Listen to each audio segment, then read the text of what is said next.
त्यो नाम बिगारी रहँदा अलिकति चित्त दुख्छ। तपाईहरुले के भन्न चाहनुहुन्छ? यसो जुन मैले हजुरले भन्न खोजेँ मैले बुझेर यहाँ के भन्दाखेरिमा कौरा कौरा अथवा कान्द्रा चुड्का कौडा जुन छ नि यो नामहरू बिगाएर राखेको छ। यसरी नाम बिगार्नु हुँदैन। किताबमा लेखिएको जुन अक्षर पढ्छ नि किताबमा लेखेको कसैले त्यो लेख्दै गर्दा कौडा लेख्यो उसले सोच्यो कि ए कौडा भन्दो रहेछ भने उसले कौडा भन्दै गयो। अब किताबमा लेखेको कान्द्रा लेखेको देख्यो ए कान्द्रा भन्दै अब गयो हैन। तपाईँ त के हो त हिजोको पुस्तामा के थियो र त्यो शब्द थियो त्यो सब हामीले छोड्नु हुँदैन। मुख्य कार्यक्रम लोक साङ्गीतिक संसारमा हामी सांस्कृतिकविद एउटा भाषाविद मातृभाषालाई अगाडि बढाइरहनुभएका गण्डकी अञ्चलका उपाध्यक्ष हाम्रो खड्का पामी आले मगरसँग हामी भलाकुसारी गर्न गइरहेको छ। विशेष गरी म कौराको बारेमा हाम्रो खड्का सरसँग भलाकुसारी गर्नेछौँ। यो पनि हामी कौरा मगरको हो भनेर अहिलेसम्म मगरले दाबी गरिरहँदा हो कि होइन उहाँ धेरै अगाडिदेखि नै पत्र पत्रिका विभिन्न किताबहरूसँग सम्बन्धित हुनुहुन्छ र विशेष गरी कौरासँग पनि उहाँ 48-49 सालदेखि नै एउटा पत्रिकामा पत्रकार भएर संवाददाता भएर किताबमा पनि संवाददाता भएर उहाँले एउटा भूमिका खेलिरहनु भएको छ। उहाँलाई म हाम्रो कार्यक्रम स्वागत गर्न चाहन्छु। हजुरलाई स्वागत छ। धन्यवाद। हजुरलाई विशेष गरी आफ्नो जन्म आफ्नो परिचय कसरी दिनुहुन्छ? म यहाँलाई धन्यवाद। मेरो नाम खड्का आले मगर र अहिले सबैले खड्का पामी आले भनेर चिन्छ। मेरो घर साबिक कोटा गाविस वार्ड नम्बर 7 हाल चाहिँ देवघाट गाउँपालिकाको वार्ड नम्बर 2 जमडाँडा भन्ने ठाउँमा हो। र मेरो जन्म 2028 साल वैशाख 4 गते भएको। अहिले उमेर लगभग 5 दशक पार गरिसक्यो। 53-54 वर्ष पुगिसक्यो होला। र यसै म शिक्षण पेसामा रहेँ। शिक्षण पेसा आउनुभन्दा अगाडि यो मिडिया क्षेत्रमा पनि केही काम गरेर यो कलम समाउने काम चाहिँ जो विद्यार्थी कालदेखि गरेको र पछि क्याम्पस पढ्दै गर्दाखेरि यो संस्कृति सम्बन्धी भाषा सम्बन्धी मलाई प्यार लाग्दै मैले कलम समाउने गर्थेँ। कौरालाई कसरी परिभाषित गर्नुहुन्छ यहाँको विचारमा? कौरा भनेको यो विशेष गरी मगर जातिको एउटा चाहिँ पहिचान हो, एउटा संस्कृति हो। यो कौराको बारेमा कुरा गर्दै गर्दा चाहिँ म सानोदेखि बच्चै हुँदादेखि कौरा मैले सुनेको देखेको। मेरो हजुरआमा 2062 साल को वैशाख 29 गते बित्नु उहाँको लगभग 79 वर्षमा बित्नु हो। उहाँ संस्कृतिविद हुनुहुन्थ्यो। उहाँले यो कौराको बारेमा धेरै भन्नुहुन्थ्यो र त्यही बेलादेखि यो जागरण भएर मैले कौराको बारेमा लेखहरू पनि लेखेँ र अनुसन्धान गरेँ र मैले जुन हाम्रो तनहुको विभिन्न ठाउँमा घुमेर त्यहाँका जुन बुझ्दा खेल्दा हेर्दाखेरिमा आफू पनि सहभागी भएर गर्दाखेरिमा तनहुको धेरै ठाउँमा कौरा नचाएको जुन भेटेदेखि र कौरा कसरी नचाउने कहिलेबाट सुरुवात गर्ने भन्ने बारेमा खोज अनुसन्धान गर्दाखेरिमा चाहिँ कौरा त्यति बेला चाहिँ यो भुइँयार पूर्णिमाबाट सुरुवात हुने कौरा भुइँयार पूर्णिमा गर्दा जुन मगरहरूले भुइँयार पूर्णिमा गरिसकेपछि कौरा सुरु हुने र असार पूर्णिमाबाट कौरा सेलाउने जुन प्रचलन थियो। सुरुवात गर्दा मङ्सिरको भुइँयार पूर्णिमा मङ्सिर होइन, यो भुइँयार पूर्णिमा भनेको चैतको फागुनमा। त्यो सुरुवात गर्दा कसरी गरिन्छ यहाँलाई? यसो हुन्छ जब यो एउटा थानी मानेको रूपमा मान्ने मगरहरूको विशेष एउटा चाहिँ नि देउता हो भुइँयार भन्ने, जो यो अन्न बालीको एउटा दाताको रूपमा मानिन्छ। त्यो अब अन्न बाली लाउने भन्दा अगाडि पूजा गर्ने एउटा भुइँयार पूर्णिमा सकिएपछि कौरा सुरु गर्ने, कौरा झिक्ने चलन थियो। र अहिले त अलिक 12 मासे बाँच्छ। त्यति बेला त्यस्तो थिएन। कौरा त्यति बेला चाहिँ भुइँयार पूर्णिमादेखि असार पूर्णिमासम्म हुन्थ्यो। त्यो पछि असार पूर्णिमापछि यो बजाउनु हुँदैन के भन्थ्यो भने ढाडाङ्गुन्जाकी माछानी बाबुको रुडीराले मलमास्त्राले भन्थ्यो। त्यति बेला असार पूर्णिमापछि चाहिँ कुनै पनि मादलहरू अथवा यस्तो खैँजाले बजाउनु पाउँथेन भने जन्माष्टमीपछि फेरि उसको सिजन आउँथ्यो, झाब्रेको सिजन आउँथ्यो। झाब्रेको सिजन श्री पञ्चमीबाट यो कौराभन्दा अगाडि जुनबाट श्री पञ्चमीबाट फेरि झाब्रे सेल आउँथ्यो। त्यो झाब्रेको सिजनमा फेरि नाचरी यो सौराठी नचाउँथ्यो। त्यो सिजनल हुन्थ्यो। सिजन भन्दा बेकार कौराको सिजन कौरा झाम्रेको सिजन झाम्रे नचाउँथ्यो। यो छ्यासमिसी गरेर नचाउन पाउँथेन, त्यति बेला गाली गर्थ्यो। त्यस्तो थियो। मैले पनि थाहा पाउँदा मेरो बाबुबाजेको बेलामा हामी नाच्ने बेलामा पनि तपाईँभन्दा म धेरै पछिल्लो पुस्ता हो, तर पनि मैले थाहा पाउँदा त हाम्रो बुवा बाजेहरूले त गाली गर्नुहुन्थ्यो। अब कुनै केटा मान्छेहरूले खैजाइ बजाउन थाल्यो भने तिमीहरूलाई रुदी बोलाउने भनेर लोले लखटेको थाहा छ होइन। यो कौरालाई चाहिँ के अरे कसरी हामी कसरी नाचिन्छ, को नाच्न मिल्छ होइन। केटीहरूको विशेष गरी त मैले थाहा पाए अनुसार चाहिँ कन्या केटीहरू नाच्नुपर्छ, केटाहरू त जसले नचाउँदा नि हुन्छ भन्ने यो सुन्दै आएको हो र देख्दै आएको पनि हो। तर योभन्दा अगाडिको पुस्ता तपाईँ त मेरो मभन्दा धेरै अगाडिको पुस्ता हुनुहुन्छ, यसको बारेमा तपाईँले कसरी विश्लेषण गर्नुहुन्छ? मैले अघि पनि मैले थोरै कुरा निकालेँ कोट्याएँ। यो कौराको बारेमा म आफैमा स्वयं सहभागी पनि भएँ। म अहिले पनि कौरा नचाउँछु पनि र कौराको बारेमा जुन आफू सहभागी पनि भएर कौराको बारेमा धेरै अनुसन्धान गरेँ। गर्दै गर्दाखेरि मैले के भेटाएँ भने कौरा चाहिँ त्यति बेला जुन मैले अघि नै भने कौरा चाहिँ सिजनल हुन्छ, जो भुयार पूर्णिमादेखि असार पूर्णिमासम्म, कतै कतै माघे सङ्क्रान्तिबाट पनि साउन सङ्क्रान्तिसम्म नचाएको पनि भेटिन्छ। यो पछिल्लो बेलामा विशेष गरी तनहुटी भेगमा चाहिँ हाम्रो कसार भेगमा चाहिँ भुयार पूर्णिमादेखि असार पूर्णिमासम्म कौरा नचाइन्थ्यो। र त्यति बेला यो कौरा कसले नाच्ने भन्ने बारेमा चाहिँ नि कौरा चाहिँ नि तपाईँको कन्या केटीहरूले पनि नाच्ने जुन चलन थियो। र मैले यो बारेमा मेरो आफ्नो यो कौरा बारेमा एउटा जुन मैले लेख 2049मा मैले त्यो लेख लेखेर यो 50 सालको वैशाखकोमा यो लाखा पत्रिका वर्षकै अङ्क 4 मेरो लेख प्रकाशित छ। त्यहाँ हेर्न सक्नुहुन्छ। र त्यसमा मैले त्यहाँदेखि मेरो अनुसन्धानबाट चाहिँ मैले लेखेको छु। त्यो कौरा चाहिँ तपाईँको त्यहाँ के भन्छ अरे कौरा चाहिँ तपाईँको यो कन्या केटीले नाच्ने र यो अरू यो केटाहरूको उमेरमा चाहिने, जो यो चाहे सानो होस् चाहे बुढा होस् जो पनि नाच्न मिल्ने त कन्या केटीहरू चाहिँ कन्या केटीहरूमा नाच्ने जुन चलन थियो। र त्यसैले त्यही सन्दर्भमा यो हाम्रो डाक्टर केशरजङ बरालले जुन लेख्नु भएको थियो, उहाँले त स्रोत ग्रन्थको लागि उहाँ लेख्नु भएको यो 2049 सालमा होला सायद। उहाँले पनि के लेख्नु भएको छ भन्दाखेरि कौरा भनेको यो पाल्पा यो हाम्रो तनहुँ नवलपरासी भेगमा नचाउने नाच हो। यो चाहिँ करुवा भनेको चाहिँ करुवा, यो भर्खरका कन्या केटी विवाह नभएका भर्खर कुमारी केटीहरू नाच्ने भएकोले करुवा भन्दा कौरा भनेको उहाँको करुवाको अर्थ कन्या केटी जो विवाह नभएको भर्खरको कन्या केटी भन्ने उहाँको जुन छ होइन। त्यसरी उहाँले भन्नुभएको छ। तर त्यो कौरा मैले पनि आफ्नो परिभाषा त्यहाँ लेखेको छु। मैले चाहिँ त्यसमा त्यो कुर्रा शब्दबाट मगर भाषामा यो कौरा नाच्दै गर्दाखेरिमा बिचबिचमा तालमा निस्केर हुर्रै कुर्रै कुर्रा भनेर निस्किने, बिचबिचमा कुर्रै कुरा निस्केर केटाहरू नाच्न निस्किने जुन चलन छ नि, त्यसैले चाहिँ त्यहीबाट कौरा भएको भने त्यो आफ्नो जुन परिभाषा त्यो किताबमा त्यो लेखमा मैले लेखेको छु।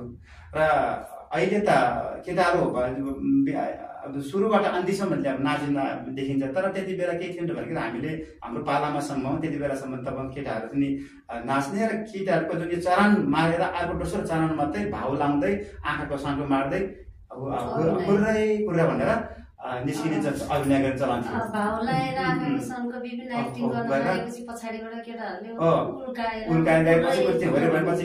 उल्काबाट चाहिँ सान लाउँदै भाउ लाउँदै बोलाउने त्यो कुर्रै कुरा थियो। फेरि कौरा मचाउँदाखेरि जोस आएर कुर्रै कुर्रा भन्ने पनि हो कि जस्तो पनि लाग्छ।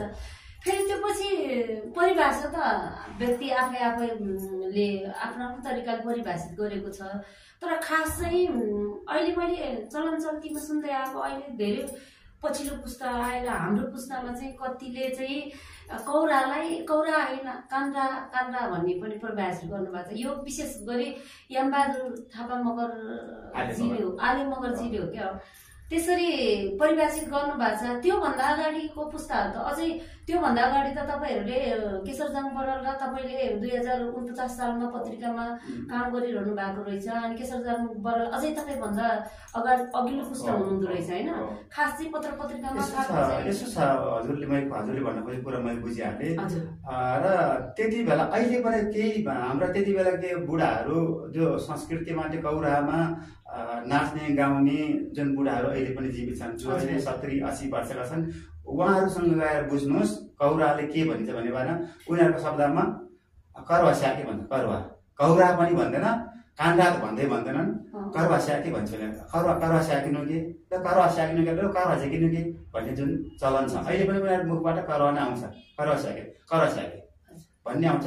र यो पछिल्लो हजुरले जुन निकाल्नु भयो एमबहादुर आलेको एउटा सानो पुस्तक छ होटामाले इटाले भन्नेमा उहाँले ठोर त्यसमा चाहिँ नि अब काण्डा है भन्जीकोबाट काण्डा है भन्जीकोबाट चाहिँ काण्डा भएको भन्ने कुरो उहाँ छ ल कान्छरा है भन्जीको भनेर भन्दै करुवा भएको भनेर चाहिँ काण्डाहरूले करुवा भएको भन्नुभएको छ। त्यो उहाँको तर्क हो, त्यो आफ्नै ठाउँमा छ र अब त्यो तर्क कति सङ्गत छ त्यो आफ्नै ठाउँमा छ। र हामी त्यहाँ चाहिँ नि अहिलेसम्म चाहिँ यो प्रथाजन्य रूपबाट हेर्दा र त्यहाँको जुन पहिलेका चाहिँ हाम्रो संस्कृतिविदहरू जो कौरामा सहभागी हुँदै आएको मुखबाट सुन्यो भने अहिलेसम्म शब्द करुवा शब्द नै कौरा स्याके भन्ने शब्द नै छैन। जहाँ त्यही जानुहोस् कौरा स्याके जुन पछिल्लो पुस्तामा आएर काण्डा प्रयोग गरिन्छ कतै कतै चुड्का पनि भन्ने पछिल्लो आएर यो चुड्का भनेर पनि आयो चुड्का भन्ने आयो त्यसपछि कौडा भन्ने आयो। त्यो कौडा विशेष गरेर अहिले अब ठुलो पर्दाको फिल्महरूमा ओस्कर फिल्महरूले पनि हाम्रो संस्कृतिलाई विशेष गरी तनहुँमा बडा उत्पत्ति भएको एउटा संस्कृतिलाई नाम बिगारिरहँदा मलाई पनि चित्त दुखेको कुरा हो। कति फिल्महरूमा मैले देखिरहेको छु कौडा भनेर लेखिरहेको छ। संस्कृति त बिगार्न पाउँदैन होइन, फिल्म बनाउनेले पनि गीत बनाउनेले पनि एउटा संस्कृति बिगारिरहँदा हामीलाई पनि त दुःख लाग्ने कुरा हो। हामीले पनि जहिलेदेखि खुट्टा चाल्न जाने तहिलेदेखि हामी पनि नाच्दै आएको हाम्रो संस्कृति हामीलाई पनि माया लाग्छ। तर कति फिल्महरूमा कौडा चुड्का भनेर यसरी चुड्का भनेको त चुड्का भनेको एउटा भगवानको नाम लिएर यो चाहिँ बढी क्षेत्री बाहुनहरूले त्यो खैँजडी बजाएर ढ्याङ ढ्याङ ढ्याङ ढ्याङ गरेर भगवानको नाम लिएर भजन जस मैले ब्याचलर थर्ड इयर पढ्ने बेला चुड्काको बारेमा पढेको त्यो चाहिँ भजनलाई चुड्का चाहिँ भन्दो रहेछ। तर हाम्रो पुस्ताहरूले नबुझेर एउटा कौरालाई पनि अहिले चुड्का अनि एउटा त्यो नाम बिगारिरहँदा अलिकति चित्त दुख्छ। तपाईँहरूले के भन्न चाहनुहुन्छ? यसो जुन मैले हजुरले भन्न खोजेँ मैले बुझेँ र यहाँदेखि के भन्दाखेरिमा कौरा अथवा काण्डा चुड्का कौडा जुन छ नि यो नामहरू बिगारिरहेको छ। यसरी नाम बिगार्नु हुँदैन मेरो भनाइ के हो। किन भन्दाखेरिमा हाम्रो पहिले सुरुवातमा के थियो, हाम्रो बाबु बाजेले हिजोको पुस्ताले जुन नामबाट नामाकरण गरेको थियो त्यो नामले बिगार्नु राम्रो होइन, त्यो म अपराध भन्छु। किन भन्दाखेरि हाम्रो बाजे बराजुहरूले जे बोलेको थियो उनीहरू प्रथाजन्य थियो। उनीहरू त्यो उसको च्याप्चे बाजेले बोलेको थियो त्यही शब्द नै अब बाजे हुँदै बाबा हुँदै हामीसँग आइपुग्दाखेरिमा जो शब्द त्यो प्रथाजन्य त्यो सत्य हो कि त्यो पछि कसैले लेखेर कसैले त्यो गरेर त्यो भनेको चाहिँ नि त्यो एउटा व्यक्ति विशेषले आफ्नो विचारले आफ्नो लेखाइमा गर्दाखेरिमा शब्दमा त्यो पढ्दै जाँदाखेरि त्यो हुने हो। अहिले चाहिँ किन भन्दाखेरि किताबमा मैले जोड गरेँ त्यो किताबमा लेखिएको जुन अक्षर पढ्छ नि किताबमा लेखेको कसैले त्यो लेख्दै गरेर कौडा लेख्यो उसले सोच्यो कि कौडा भन्दो रहेछ भने उसले कौडा भन्दै गयो। अब किताबमा लेखेको काण्डा लेखेको देख्यो काण्डा भन्दै अब गयो होइन। अब अर्कोमा यो किताबमा कौरा देख्यो कौरा रहेछ भने गयो। तर वास्तविक त के हो त हिजोको पुस्तामा के थियो र त्यो शब्द थियो त्यो शब्द हामीले छोड्नु हुँदैन मुख्य कुरा। र आज पनि हामी तनहुँको जुन कछा भेगमा तनहुँको यो रेसिङ भेगमा हाम्रो तनहुँको यो जहाँ कौराको बढी प्रचलन छ त्यो भेगमा जाने हो भने ठ्याक्कै उहाँहरूको बुढाहरूको अहिले 80 वर्ष 70 वर्ष बुढाहरूको मुखमा सुन्नुहोस् त उनीहरूको मुखमा करवा स्याके भन्छ त्यसैले यो शब्दमा त्यसरी परिभाषित जुन पछिल्लो कौडा भन्नु अथवा काण्डा भन्नु भनेको त्यो छुट्टै कुरा हुन्। त्यसो गर्न मिल्दैन भन्छु म चाहिँ, अपराध हो जस्तो लाग्छ मलाई चाहिँ। किनभने तपाईँ हामी संस्कृति जोगाउन लागि पर्दा हामीले पनि यो कुरालाई अडान लिनुपर्छ। हाम्रो एउटा मुद्दा पनि हो, संस्कृति बिगार्न पाउँदैन।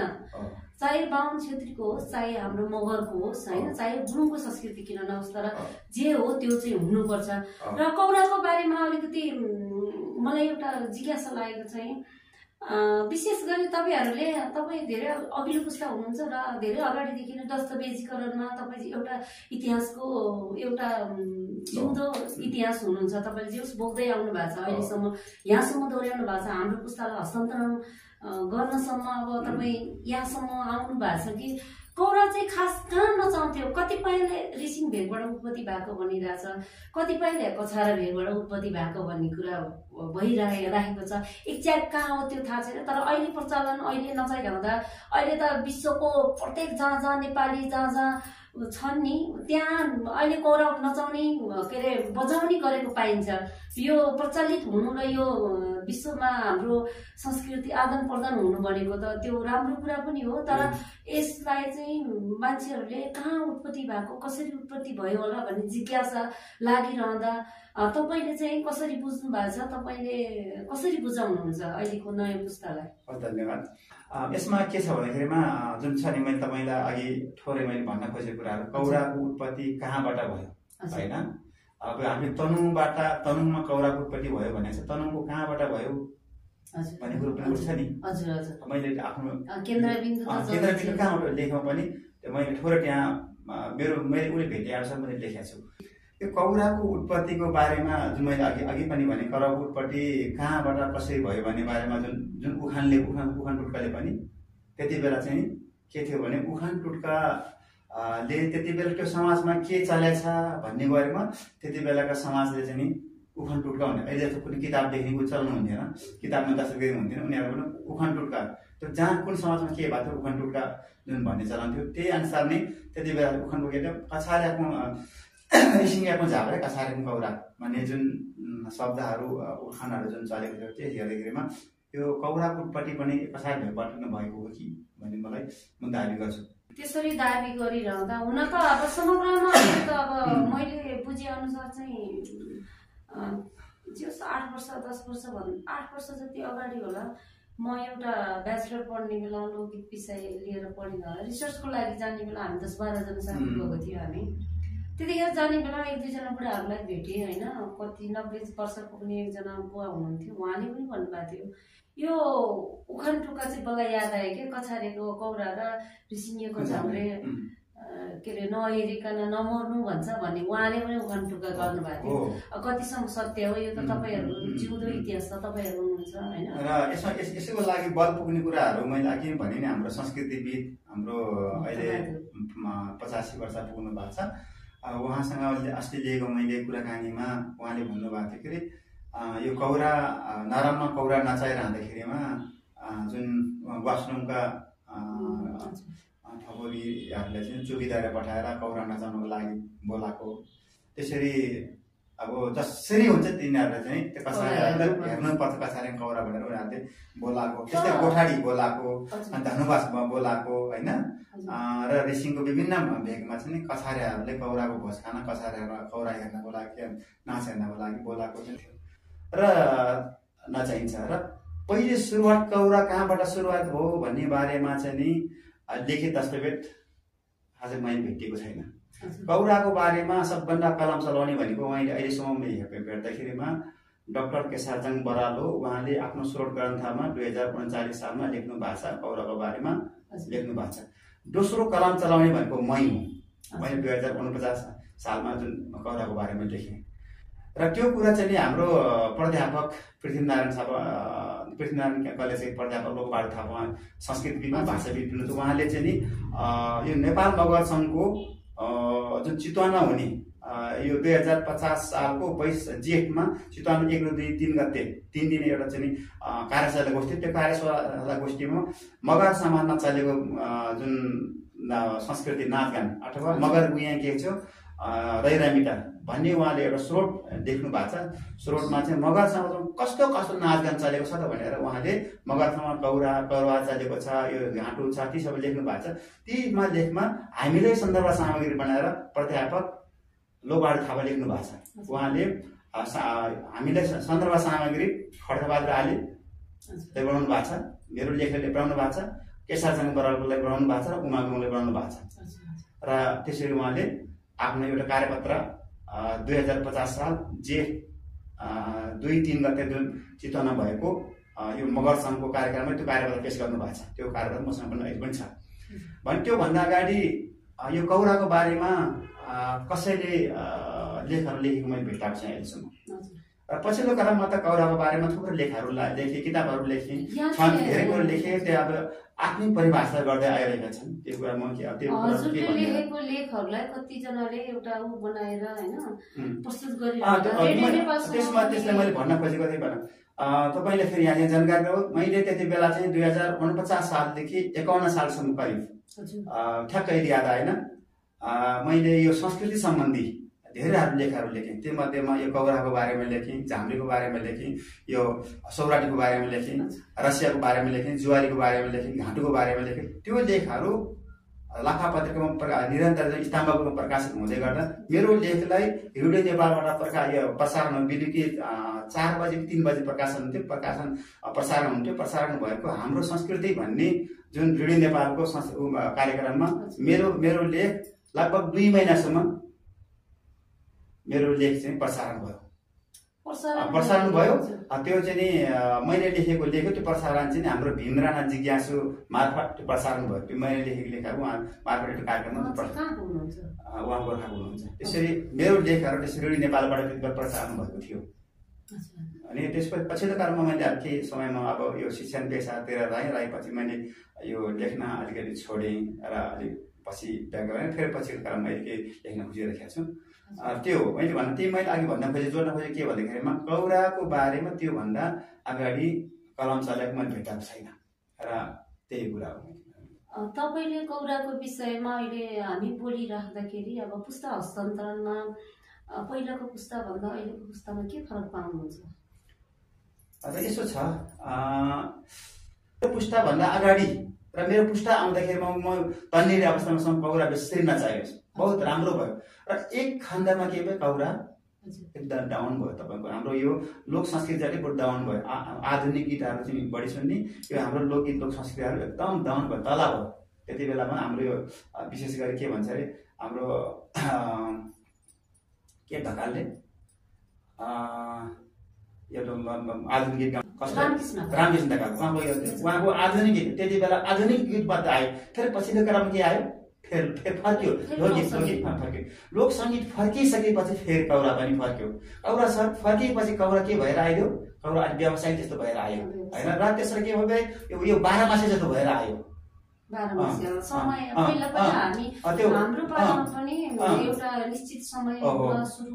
भएर आयो। र मैले फेरि त्यहाँ मैले के जोड्न चाहेँ भने त्योभन्दा अगाडि मैले अघि पनि मैले कुरा जोडेँ। त्यति कन्या केटीले मात्र नाच्थ्यो र बुढापाका केटाहरू चाहिँ उमेरको हुन्थेन, नाच्थ्यो।